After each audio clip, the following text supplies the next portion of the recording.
திருப்பாவை 17வது பாடல். அம்பரமே தண்ணீரே சோரே அறம் செய்யும் எம்பெருமான் நந்தகோபாலா எழுந்திராய் கும்பனார்க்கெல்லாம் கொழுந்தே குலவிளக்கே எம்பெருமாட்டி யசோதாய் அறிவுராய் அம்பரம் ஊடறுத்தோங்கி உலகளந்த உம்பர்கோமானே உறங்காது எழுந்திராய் செம்பொற் கழலடிச் செல்வா பலதேவா உம்பியும் நீயும் உறங்கேலோர் எம்பாவாய். பொருள்: ஆடைகளையும் குளிர்ந்த நீரையும் உணவும் பிறர் திருப்திப்படும் அளவுக்கு தர்மம் செய்யும் எங்கள் தலைவரான நந்தகோபரே, நீங்கள் எழுந்தருள வேண்டும்.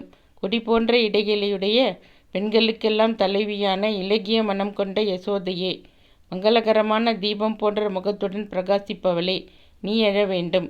விண்ணையே கிழித்து உன் திருவடிகளால் உலகளந்த தேவர்களின் தலைவனான எங்கள் கண்ணனே, நீ கண்விழிக்க வேண்டும். செம்பொன்னால் செய்த சிலம்புகளை அணிந்த செல்வத் திருமகனான பலராமனே, நீயும் உன் தம்பியும் உறக்கத்தில் இருந்து எழுந்து எங்களுக்கு தரிசனம் தர வேண்டும்.